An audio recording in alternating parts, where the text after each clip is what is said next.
Quando decidi organizar o encontro da família, queria que tudo fosse perfeito.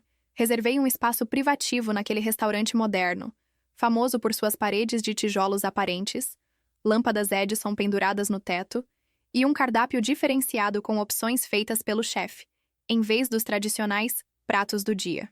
Paguei um depósito de $800 semanas antes e mais 1.200 para o jantar servido no estilo familiar, para 18 pessoas. Planejei cada detalhe: refeições veganas para a Ava, a irmã mais nova, nada de vinho tinto para a tia Celeste que não podia beber, e até pãezinhos sem glúten para o tio Perry. Pensei em tudo, como sempre faço. Quando cheguei ao restaurante, algo parecia estranho. Não havia carros conhecidos no estacionamento, nenhum barulho usual, nem a buzina da Ava na hora errada, nem o caminhão do meu pai estacionado torto como de costume. Apenas um silêncio incomum numa sexta-feira à noite. Olhei de novo para o celular. Mensagem da minha mãe, enviada 2 semanas atrás. Jantar sexta-feira, 19 horas no Landmark Bistro. Mal posso esperar para ver todo mundo. Confirmei 3 dias antes. Agora eram 19h02. Eu estava exatamente no horário. Ou melhor, no horário que deveria estar, se tudo estivesse certo. Entrei no restaurante e a recepcionista nem levantou os olhos direito. É o grupo Whitmore? Perguntei, tentando manter a voz firme. Ela piscou e olhou na lista. Ah, sim. Eles estiveram aqui ontem à noite, quinta-feira. Vieram em grande número, trouxeram cartões de lugar, bolo. Estava tudo lindo. Senti um choque. Isso não podia estar acontecendo. A reserva era para hoje. Eu mesmo fiz a confirmação. Ela inclinou a cabeça, meio sem jeito. Desculpe, senhora, mas eu sigo a lista. Eles foram 18 pessoas. Minha boca abriu, mas não saiu som. Só uma risada seca, amarga, daquelas que cortam a própria garganta na hora da despedida. Saí do restaurante e liguei para minha mãe. Oi, querida. Ela atendeu com voz animada demais. Cadê todo mundo? Houve uma pausa. Depois aquele riso leve e solto que ela sempre usa quando sabe que fez algo errado, mas não quer admitir. Ah, querida, foi ontem.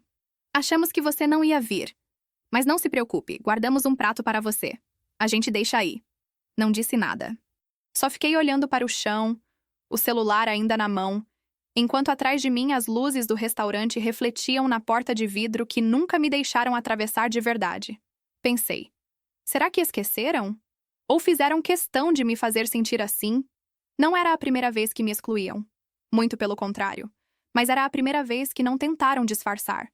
Foi essa ausência de desculpas que mais doeu. Nada de emergências inventadas, mudanças de última hora ou remarcações constrangedoras. Apenas silêncio.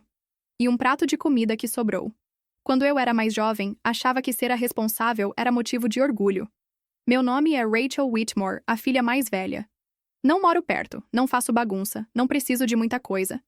Assim sempre me descreveram. Minha irmã Ava, pelo contrário, era a iluminada, a bebê da família, a que só precisava de um empurrãozinho para se reerguer. E eu fui esse empurrão. Depois da faculdade, quando Ava não conseguiu pagar o aluguel, minha mãe me ligou preocupada. Ela está se esforçando, Ra. É só por esse mês. Transferi $600 naquela noite. Mas esse mês virou 1 ano e meio. Veio depois o seguro do carro dela, a conta temporária do telefone, a matrícula num curso de massagem que ela nem terminou e nem me devolveu o dinheiro. Quando eu mencionava isso, sempre recebia a mesma resposta. Para de ser tão calculista. Ela é sua irmã. Você está melhor do que ela, por que fica contando tudo? Mas eu não estava contando. Eu estava sangrando. E eles fingiam não ver. No último Natal, usei todas as minhas economias para comprar presentes para todo mundo. Nem queria nada grande. Só um cartão, talvez.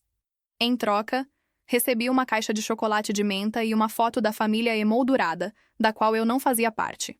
Ninguém notou. 2 noites atrás, Ava me mandou uma mensagem às 23h. Emergência. Bailey comeu uma meia. Conta do veterinário deu $800, por favor. Enviei o dinheiro imediatamente. No dia seguinte, ela postou no Instagram fotos das unhas novas, um brunch com mimosa e um tatuador desenhando na coxa dela.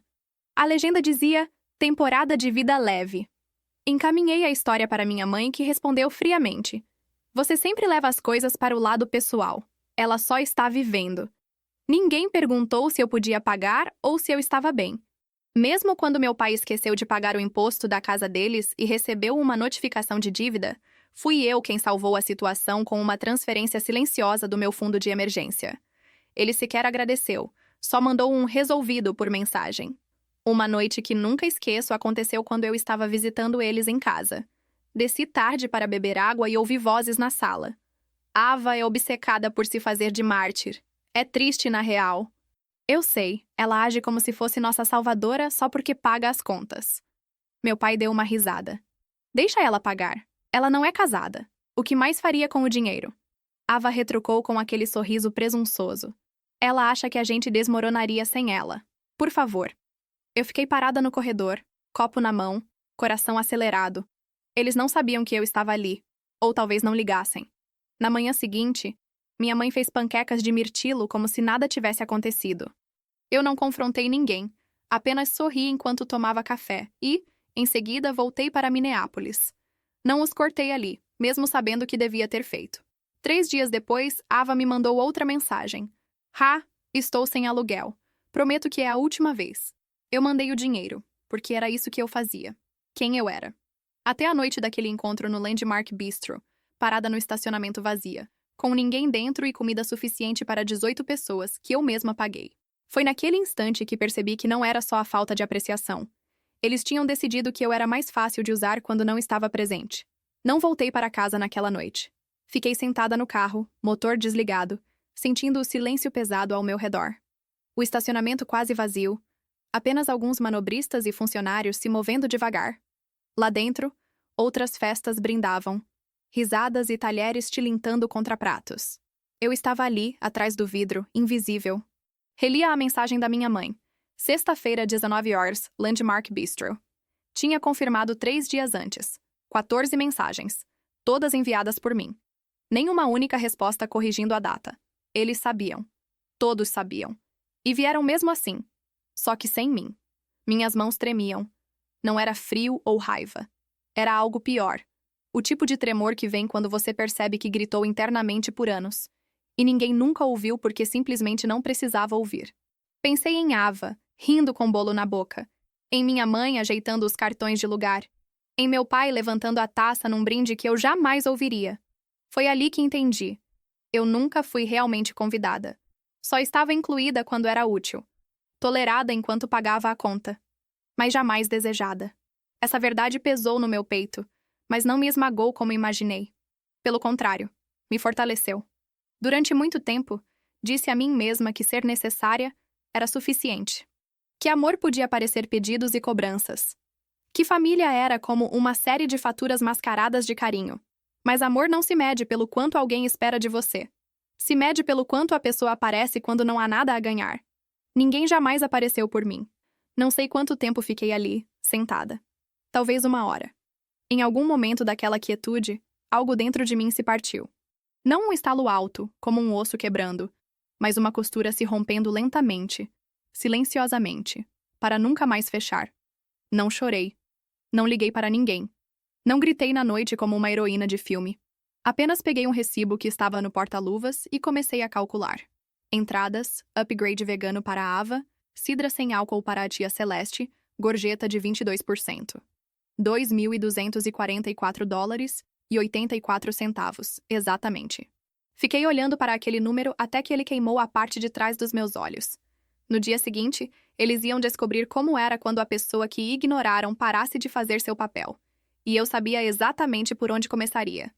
Naquela noite, mandei uma mensagem no grupo da família. Estarei na casa da mãe às 19 horas. Tenho algo para todos. Ninguém perguntou o que era, claro. Eles nunca perguntavam nada quando se tratava de mim. Às 18h58, entrei na garagem. A luz da varanda estava acesa. Dentro, via silhuetas se movimentando pela sala. Ava no celular, meu pai na poltrona, minha mãe ajeitando almofadas como se esperássemos visitas. Quando entrei, todos levantaram o olhar, mas ninguém pediu desculpas. Ninguém parecia culpado. Oi, querida, disse minha mãe. Não tínhamos certeza se você ainda estava chateada. Não respondi. Apenas me sentei e coloquei um envelope branco e grosso sobre a mesa de centro. Ava estreitou os olhos. O que é isso? Uma conta, respondi seca. Pelo jantar. O que vocês fizeram sem mim? Meu pai soltou uma risada. Tá brincando, né? Não. O sorriso da minha mãe endureceu. Você está falando sério? Quer que a gente pague de volta? Não, disse, me inclinando um pouco. Estou dando a opção. Porque daqui para frente, tudo que vocês quiserem de mim virá com uma fatura. O silêncio tomou conta da sala. Até Ava largou o celular. A voz do meu pai engrossou. Você precisa largar essa atitude. Somos família. Somos? Perguntei. A mesma família que me excluiu de um reencontro que eu paguei? A mesma que me sugou emocional e financeiramente por anos? Ava revirou os olhos. Ninguém te obrigou a pagar, Rachel. Isso é problema seu. Foi quando algo quebrou de vez. Não um estalo, mas uma ruptura limpa. Levantei. Tá bom. Então vamos falar do que ninguém me obrigou a fazer. Tirei da bolsa uma pasta. Dentro, uma lista impressa, cada linha com datas e valores. Apontei para Ava. Ninguém me obrigou a pagar seu aluguel por 18 meses. Suas contas estouradas, seu curso que você não terminou. Olhei para minha mãe. Ninguém me obrigou a pagar seus impostos atrasados nem sua viagem de aniversário quando disseram que o pai esqueceu. Me virei para meu pai. Ninguém me obrigou a comprar mantimentos quando minha mãe dizia que a dor no joelho era forte demais para ela levantar. Ele endureceu a voz. Cuidado. Ah, isso é só o começo. Respondi, abrindo a pasta na mesa. Lá estavam recibos, comprovantes de transferências, capturas de tela de pagamentos automáticos. O que é isso? Meu pai perguntou, irritado. Documentação. Respondi. Cada transação, cada dólar. Porque na semana passada recebi um alerta de fraude. Alguém abriu um cartão de crédito no meu nome. Ava ficou parada, imóvel. Liguei para a empresa, confirmaram que investigavam um possível roubo de identidade. O endereço de entrega? A casa dos meus pais. Olhei nos olhos da Ava. E as despesas? Um iPhone? Um dia de spa? Engraçado, você postou fotos dos dois. Disse que foi presente de um amigo. Minha mãe abriu a boca, mas nada saiu. Ava se levantou de repente. Você está levando isso tudo a sério? Disse, a voz tremendo. Não é nada demais. Você sempre ajuda. Qual o problema se o cartão estava no seu nome? Aí estava. A confissão nua e crua. Minha mãe entrou na conversa, tremendo. Rachel, foi só um erro. Você sabe a pressão que ela está enfrentando. Chega. Cortei. Meu pai levantou. Você quer mesmo colocar sua irmã na cadeia por isso? Não. Respondi. Quero que ela saiba que não pode mais se esconder atrás da palavra família. Peguei a pasta e tirei o boletim de ocorrência. Já preenchido, assinado e protocolado. Isso foi ontem de manhã. Coloquei o papel sobre a mesa com cuidado. Já está registrado. Hoje à tarde recebi a ligação de um detetive. Ava ficou pálida. Você está falando sério? Minha mãe parecia ter levado um soco no estômago. Você está destruindo a família. Não, disse firme. Estou me recusando a deixar que ela continue me destruindo. Nada de gritos, portas batendo, apenas o lento desenrolar de uma história que eles sempre controlaram. Pela primeira vez, consegui ver o medo nos olhos deles. Não medo da prisão, talvez, mas de serem expostos. Eles sabiam que eu estava falando sério. E mais que isso, sabiam que eu podia ir até o fim. Ava riu, uma risada fina e amarga. Então, o que você quer? Dinheiro? Um cheque? Tudo bem, eu pago você de volta. Não vai, respondi baixinho, porque isso não é só sobre dinheiro. É sobre todos os anos que vocês me usaram e chamaram isso de amor. O silêncio caiu pesado na sala. Ninguém falou por um instante. Então meu pai se adiantou, voz grave e carregada. Você acha que isso faz de você uma heroína? Não, respondi, levantando. Isso me faz livre. Segui em direção à porta, ainda com a pasta na mão. Atrás de mim, ouvi Ava murmurar algo baixo, incompreensível. Minha mãe chorava silenciosamente, e meu pai permaneceu imóvel. Quando alcancei a porta, uma voz vinda do canto mais afastado da sala me parou. Era Marcos, meu primo, sempre tão calado, o tipo de pessoa que nunca participava das discussões nas refeições, nunca tomava partido, nunca pedia nada. Eu gostaria de pagar minha parte, disse ele suavemente. Todos olharam para ele. Ele pigarreou e continuou. Pelo jantar. Acho justo. E eu sabia da mudança de data. Estive lá quando vocês brincaram sobre não me avisar. Ele abaixou o olhar. Não disse nada. Me desculpem. Pela primeira vez naquela noite, sorri. Obrigada. Respondi. E saí. Não porque tivesse vencido. Não havia nada a vencer. mas porque finalmente parei de participar de um jogo que nunca aceitei. Na manhã seguinte, exatamente às 8h17, meu telefone tocou. Número privado. Olá. É a Rachel Whitmore? Perguntou um homem. Sim, sou eu. Aqui é o oficial Grant, do Departamento de Polícia de St. Paul. Estamos dando seguimento a um caso de roubo de identidade e uso não autorizado de cartão de crédito. O endereço de cobrança está registrado como a residência de seus pais. Fechei os olhos. Sim, é isso mesmo. Passaremos aí hoje para falar com os moradores. Você não precisa estar presente. Só queria avisar. Precisa de algo de mim? Não, senhora. Você já fez sua parte. Cuidaremos daqui. Ele desligou. Sentei na beira da cama por um longo tempo, encarando o silêncio. Pela primeira vez, não senti medo da campainha tocar. Não me perguntei o que eles diriam, porque aquela não era mais minha bagunça para arrumar. Mais tarde naquele dia, minha mãe deixou uma mensagem na minha caixa postal. Coisa rara de acontecer.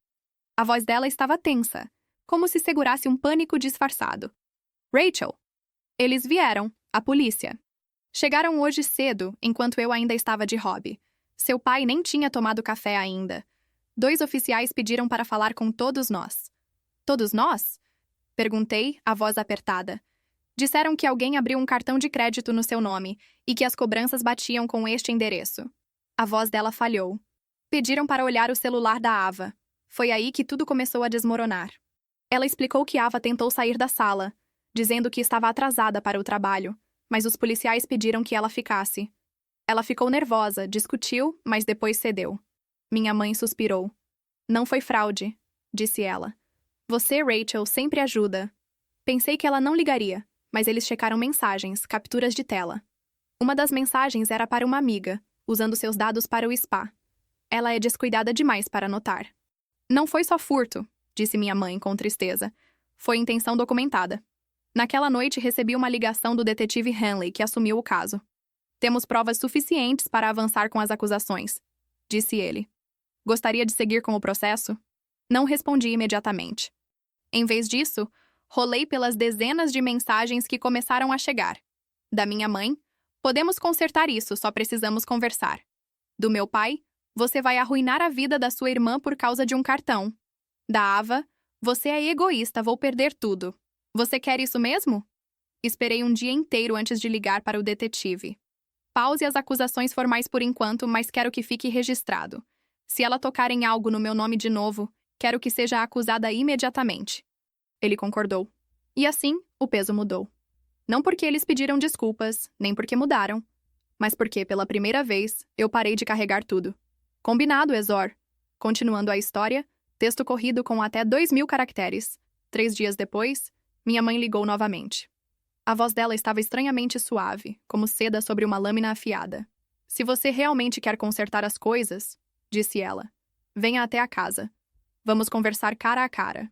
Contra todos os meus instintos, aceitei. Quando cheguei, estavam todos lá. Ava enrolada no sofá, um cobertor cobrindo-a como um animal ferido. Minha mãe andando de um lado para o outro, e meu pai, em silêncio, com os braços cruzados.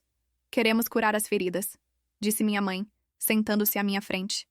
Sabemos que você está magoada, mas isso está destruindo a família. Não, respondi. Ava fez isso. Eles me olharam, surpresa. Vocês fizeram isso quando decidiram que era mais fácil me usar do que me incluir. Ava nem sequer olhou para mim. Eu não pensei que você realmente fosse chamar a polícia, disse com a voz trêmula. Quem faz isso? Alguém que foi empurrado ao limite, respondi. Minha mãe tentou segurar minha mão. Vamos pagar tudo. Você não precisa da polícia. Podemos manter isso entre nós. Puxei a mão. Engraçado, disse. Você não disse isso antes de eles chegarem. O rosto dela parecia o de quem esperava que eu cedesse. Como se ainda não entendesse que eu não estava mais jogando o jogo deles. Finalmente, meu pai falou. Você também não é perfeita, Rachel. Acha que isso faz de você alguma heroína? Olhei bem nos olhos dele. Não. Isso me faz livre. Levantei-me. Desta vez ninguém tentou me segurar. Ninguém implorou. Caminhei até a porta, e quando ela se fechou atrás de mim, não senti que estava saindo. Senti que estava sendo liberta. 2 semanas depois, estava fora do estado. Cidade nova. Contrato em meu nome. Um pequeno apartamento no 2º andar em um bairro tranquilo de Minnesota, onde ninguém conhecia meu sobrenome ou o da minha irmã. onde o único toque na minha porta vinha do carteiro. Passei meu primeiro fim de semana montando móveis simples, tomando café em silêncio e vendo o sol nascer por janelas limpas. Sem pedidos, sem culpa. Apenas respiração. 3 semanas depois, recebi uma carta. Sem remetente, com uma caligrafia limpa e cuidadosa. Dentro, um bilhete dobrado e um cheque. Não espero que você me perdoe, mas obrigada por fazer o que eu nunca tive coragem, Marcos. O cheque cobria metade da conta do jantar no Lizerella. Não fiz depósito. Não precisava. Ele não devia nada a mim. Mas ele viu. E isso já bastava. O resto deles? Nunca mais ouvi falar. Nem no Natal. Nem quando meu pai fez cirurgia. Nem quando Ava perdeu o emprego. Só soube pelas redes sociais de um primo em comum. E aquele silêncio, que antes parecia castigo. Agora era ar. Há algumas semanas no mercado, alguém de casa reconheceu-me. Ei, você não é irmã da Ava? Sorri. Não. Respondi simplesmente assim. Se você já escolheu a paz em vez do pedido de desculpas, não deve nada a eles. Apenas respire.